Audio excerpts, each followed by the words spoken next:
Trading करने उतरा, band बज गई। 6 महीने तक समझ में नहीं आया कि भैया चल क्या रहा है। सोच तो सही रहा हूँ बट पैसे नहीं बन रहे। मैंने चालू किया था 10 लाख रुपए से और 2.5 लाख रुपए मैंने 6 महीने में उड़ा दिए। आपको अपने अंदर में बिलीव रखना है, अपने साइंस में बिलीव रखना है, तो वो मैंने रखा। ट्रेडिंग में पैसे बनते हैं, खाली वो जो साइंस है उसके पीछे का, उसको सही तरीके से समझना पड़ेगा। मार्केट से निकलने का, जैसे स्टॉक बेचने का तरीका हमने अभी तक नहीं सीखा, और ये अगर आप सीख लेंगे तो आपको जिंदगी को देखे नए नजरिए से। जुड़िए जोश स्पीकर के साथ कॉल पे। दोस्तों, जब मार्केट की हम बात करते हैं तो कहीं ना कहीं हम सबके अंदर में अंदर से एक जुज्बा है कि हम मार्केट से पैसा कमाएं। एक बात ध्यान रखिएगा कि आप अकेले नहीं, करोड़ों लोग मार्केट में इन्वॉल्व्ड है और वो सब एक ही काम के लिए आए हैं, वो है पैसा कमाने। तो आप IITian हैं तो भी पैसा कमाना चाह रहे हैं, आप CA हैं तो पैसा कमाना चाह रहे हैं, एक नॉर्मल ग्रेजुएट है तो वो भी पैसा कमाने आए। तो इसका मतलब कितना कट थ्रोट कंपटीशन है, और इसी कट थ्रोट कंपटीशन से निकलने के लिए आपके पास में सही स्किल, सही तरीका, सही ज्ञान होना बहुत ज़रूरी है। स्टॉक मार्केट एक महाभारत है, और जैसे महाभारत के अंदर में आपको याद होगा, अभिमन्यु था जो चक्रव्यूह में फंस गया और मारा गया। कहीं ना कहीं हम सब भी एक अभिमन्यु ही हैं, और जो बाकी कैरेक्टर्स थे महाभारत में, भीष्म, दुर्योधन, कर्ण, कोई ना कोई मार्केट में वैसा कैरेक्टर है जो चाहता है कि शायद आप भी यहीं पर ही समाप्त हो जाएं। तो ऐसा क्यों होता है? ऐसा शायद इसलिए क्योंकि हमने मार्केट से निकलने का, जैसे स्टॉक बेचने का तरीका हमने अभी तक नहीं सीखा, और इसके बारे में लोग कम बात करते हैं। तो आज इस वीडियो में दोस्तों मैं आपको बताने की कोशिश करूंगा कि कैसे इस चक्रव्यूह से आप सक्सेसफुली निकल पाएंगे। नमस्कार दोस्तों, मैं हूं विवेक बजाज, और मैं हूं मार्केट में 15 साल से ज़्यादा टाइम से, और मुझे समझ में आता है मार्केट में चलता क्या है। दोस्तों, मैं MBA के बाद मैंने JM फाइनेंशियल में कमोडिटी एनालिस्ट बन के काम किया थोड़े टाइम पे, जहाँ मैं कच्चा तेल और गोल्ड को प्रिडिक्ट किया करता था। बहुत अच्छा काम करता था, प्रिडिक्शन अच्छे जाते थे मेरे। बट फिर उसको छोड़ के जब मैंने ट्रेडिंग की जर्नी चालू की, सबसे पहले तो मेरे पापा बहुत अपसेट हुए। बोले, अरे ये क्या कर रहा है, तेरे को इतना पढ़ाया लिखाया, ये क्या ट्रेडिंग कर रहे हो? ट्रेडिंग करने के लिए ज़रूरी था ना कि इतना पढ़ाई लिखाई चाहिए था। बट मुझे लगा कि शायद ये एक ऑक्यूपेशन है जिसको मैं अडेप्ट कर सकता हूँ, इसको बड़ा बना सकता हूँ, तो इसीलिए मैंने ट्रेडिंग चालू किया। और डिसीज़न शुरू में तो बड़ा ख़राब सा लग रहा था, क्योंकि पहले 6 महीने में पैसे लग गए। 10 लाख रुपए से चालू किए थे तो 2.5 लाख रुपए लग गए। गलतियाँ हुई, मिस्टेक हुई, लगना था लग गया, लेकिन उस समय सिचुएशन बहुत ख़राब थी कि पैसे लग गए, आप अपॉर्चुनिटी कॉस्ट है, पढ़े लिखे हैं, आप सैलरी छोड़ के आए हैं, और यहाँ से अब आपको वापस जॉब में ज्वाइन करने का एक माइंड में आ रहा है। तो वो सिचुएशन थोड़ा अनकंफर्टेबल था। फैमिली सपोर्टिव भी थी, but at the same time आप समझ सकते हैं कि फैमिली को भी लगता है कि यार ये क्या है, इस्टेब्लिश काम वाम छोड़ के ये काम क्या करने लग गया। शादी नहीं हो रही थी, कहीं ना कहीं लड़की वालों को लग रहा होगा कि ये क्या करने लग गया, इतना पढ़ाई लिखाई करके ये सब कोई करता है क्या। तो वो उस समय सिचुएशन आपको कमज़ोर कर देती है। शायद आपके साथ भी ऐसा सिचुएशंस कभी ना कभी आया होगा कि आपको कुछ जगह आपको कमज़ोरी आ जाती है। बट आपको हमेशा एक चीज़ ध्यान रखना है कि आपको अपने अंदर में बिलीव रखना है, अपने साइंस में बिलीव रखना है। तो वो मैंने रखा कि नहीं यार, मैं बहुत क्लोज हूँ, मैं बस पहुंच ही गया हूं वहां पे। तो शायद वो एक अंदर में जो ज़ील थी, एक कॉन्फिडेंस था, उसने मुझे हेल्प किया कि मैं वहां तक जा पाया जहां पर मैंने वो नेचुरल गैस का ट्रेड किया, और उस ट्रेड में मेरे पैसे बने, और मुझे लगा कि अब मैं अराइव कर चुका हूं। तो ये जो 6 महीने का पीरियड होता है, ये सबसे टफ होता है। तो जो लोग जॉब छोड़ के मार्केट में उतरने की सोच रहे हैं, आप मान लीजिए कि 6 महीने से 1 साल, मेरे लिए शायद 6 महीना हो सकता है, आपके लिए 1 साल हो, कुछ लोगों के लिए 2 साल हो, वो फेज़ जो है ट्रांजिशन का, वो टफ होने वाला है। उसमें आपका कॉन्सेप्ट का अंडरस्टैंडिंग, आपका टेम्परामेंट और आपका इमोशनल बैलेंस, ये बहुत ज़रूरी है। प्लस आपके फैमिली मेम्बर्स लोग को आपको कम्युनिकेट क्लियरली करना पड़ेगा कि देखो मुझे सपोर्ट करो, क्योंकि आप अगर वीक हो जाओगे तो मैं तो और भी वीक हो जाऊंगा। तो वो सपोर्ट आपके लिए बहुत ज़रूरी है। मेरा फैमिली की तरफ से वो सपोर्ट था, इसीलिए मैं ट्रेडिंग कर पाया और ट्रेडिंग एंटरप्राइज क्रिएट कर पाया। तो अब बात आती है कि हम अगर मार्केट में पार्टिसिपेट कर रहे हैं तो कैसे हम अपने आप को, मार्केट जो एक अलग डायरेक्शन में कई बार हमको ले जाता है, उससे हम अपने आप को कैसे बचाएं। अल्टीमेटली मार्केट एक दौर है, राइट। चाहे आप गाड़ी का रेस मान लीजिए, चाहे आप घोड़े का रेस मान लीजिए, और आप उसी शेयर में रहना चाहते हैं जो सबसे फास्टेस्ट दौड़ रहा है, बिकॉज पैसा तो वही कमा के देगा, है ना। तो ये जो साइंस मैंने डेवलप की, इसको कहते हैं relative strength science. Relative strength मतलब अगर मार्केट के मुकाबले ये घोड़ा बेटर परफॉर्म कर रहा है, दौड़ रहा है, तो मैं उसमें रहूंगा। अगर वो मार्केट के मुकाबले घोड़ा कम परफॉर्म कर रहा है तो मैं उसमें से एग्जिट कर जाऊंगा। एग्जिट, ये वर्ड बहुत इंपॉर्टेंट है। आप देखिए, हम लोग टीवी में सुनते हैं, कितने लोग हैं आके हमको बोलते हैं ये शेयर ले लो, वो शेयर ले लो, बट क्या आपको कभी भी उन्होंने आके एग्जिट करने बोला? नहीं। तो एग्जिट करने की जिम्मेदारी हमारी है। एग्जाम्पल के रूप में देता हूं कि अगर निफ्टी, जो कि मार्केट का बेंचमार्क है, अगर निफ्टी 5% गिर गया और ये शेयर अगर 10% गिर गया और गिरा हुआ ही है, इसका मतलब ये कमजोर हो गया है, इसमें से निकल जाइए। अगर निफ्टी 5% बढ़ा है और ये शेयर 10% बढ़ा है और बढ़ा हुआ ही है, तो इसका मतलब ये तेजी वाला घोड़ा है, इसमें आप लगे रहिए।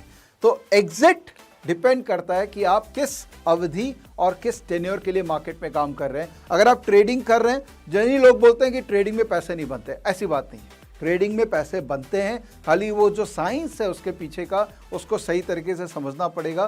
तो ये जो रिलेटिव स्ट्रेंथ साइंस है, जो over a period of time मैंने सीखा है, मैंने डेवलप किया अपने लिए, वो बहुत ही रेलिवेंट साइंस है। और अगर आप मार्केट में उस स्टॉक में रहना चाहते हैं, और ये शेयर में ज़्यादा रेलिवेंट है, कमोडिटीज़ में नहीं चलेगा ये, अगर आप उस स्टॉक में मार्केट में लंबी अवधि तक रहना चाहते हैं तो रिलेटिव स्ट्रेंथ को यूज़ करके आप उसमें टिक सकते हैं।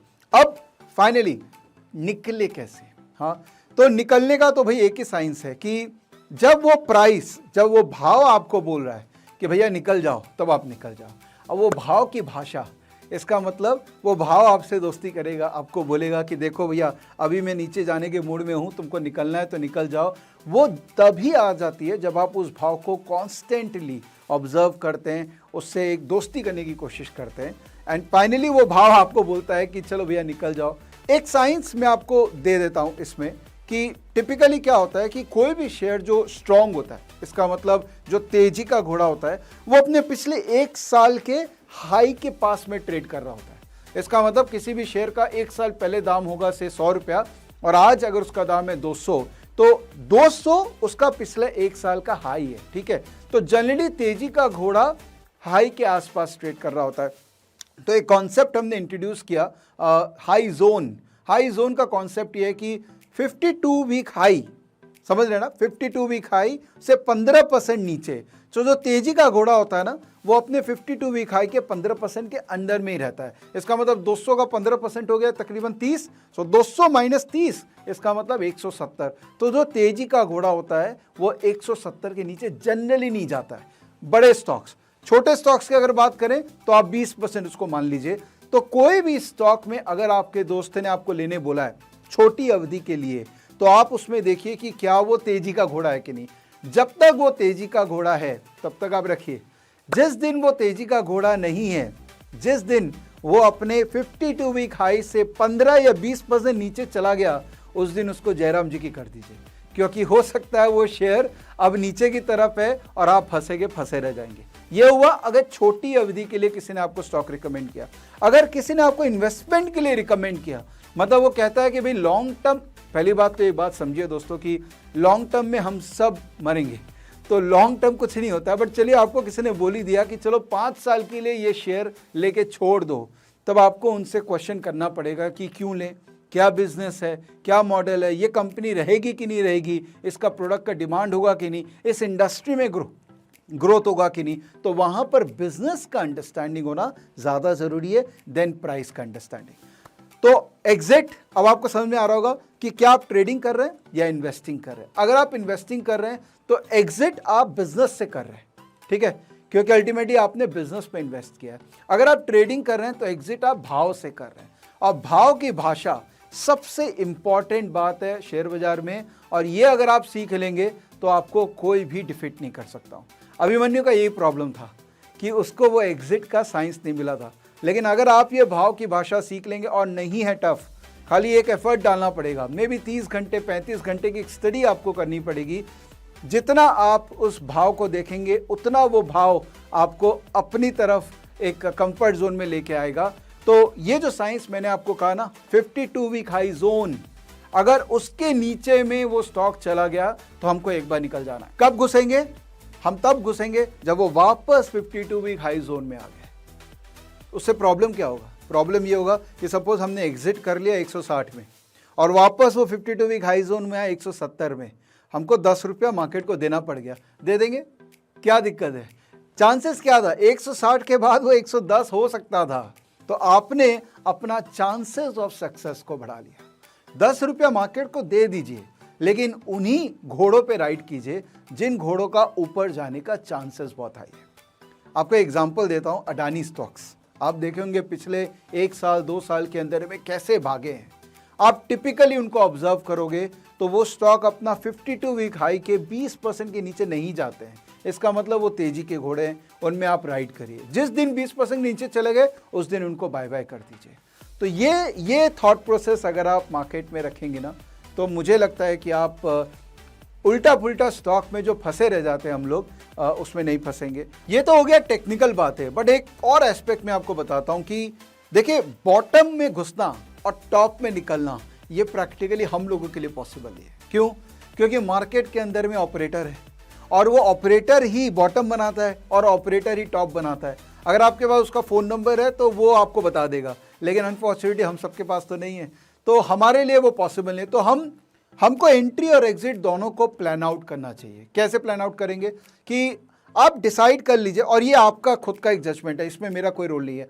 आप डिसाइड कर लीजिए कि मैं हर 20% अपना इन्वेस्टमेंट का, से आपने 1 लाख रुपया डाला है तो आप 20,000 रुपया एग्जिट कर जाएंगे जब स्टॉक 20% बढ़ जाएगा, और वहां से फर्दर 20% बढ़ेगा तो मैं 20,000 एग्जिट कर जाऊंगा। तो ऐसे हर भाव में एग्जिट करिए और हर भाव में एंट्री करिए, क्योंकि एक ही भाव में एंट्री एग्जिट करना हम सब के लिए प्रैक्टिकली पॉसिबल नहीं है, क्योंकि हम ऑपरेटर नहीं है। ठीक है? तो ये एक साइंस आप देख सकते हैं। इससे आपको एक कई बार ऐसा फीलिंग आएगा कि सर ये तो इतना ऊपर चला गया, बट मेरा तो सर्टेन परसेंटेज उसमें से नीचे बिक गया। It's okay. आज एक स्टॉक के अंदर में हो सकता है आपको फील आ जाए वैसी, बट कई ऐसे स्टॉक होंगे जिनमें आप कुछ अगर ऊपर बेच दिया होंगे और वो नीचे अवेलेबल हो जाएंगे, तो आपको एक सेटिस्फैक्शन होगी कि चलो मैंने कुछ तो बेच दिया। तो स्टैगर्ड वे में बाइंग और स्टैगर्ड वे में सेलिंग, ये सबसे बेस्ट है एक रिटेल इन्वेस्टर को पार्टिसिपेट करने के लिए। तो आज मैंने इस वीडियो में आपको एक टेक्निक बता दी, हाँ, बट मार्केट में सक्सेसफुल होने के लिए खाली टेक्निक सफिशिएंट नहीं होती है। सबसे इंपॉर्टेंट होता है आपका टेम्परामेंट। और टेम्परामेंट बेसिकली हम गलतियां करते हैं, उन गलतियों को नहीं करें तो हमारा टेम्परामेंट बेटर होता है। तो मैंने अपने पुराने वीडियो में 5 गलतियां बताई थी, जिसको मैं आशा कर रहा हूं कि आप लोगों ने देखा होगा, और आप वो गलतियां नहीं कर रहे होंगे, और नहीं देखा है तो वो देखिए और वो 5 गलतियां मत करिए, तो आपका टेम्परामेंट बेटर होगा।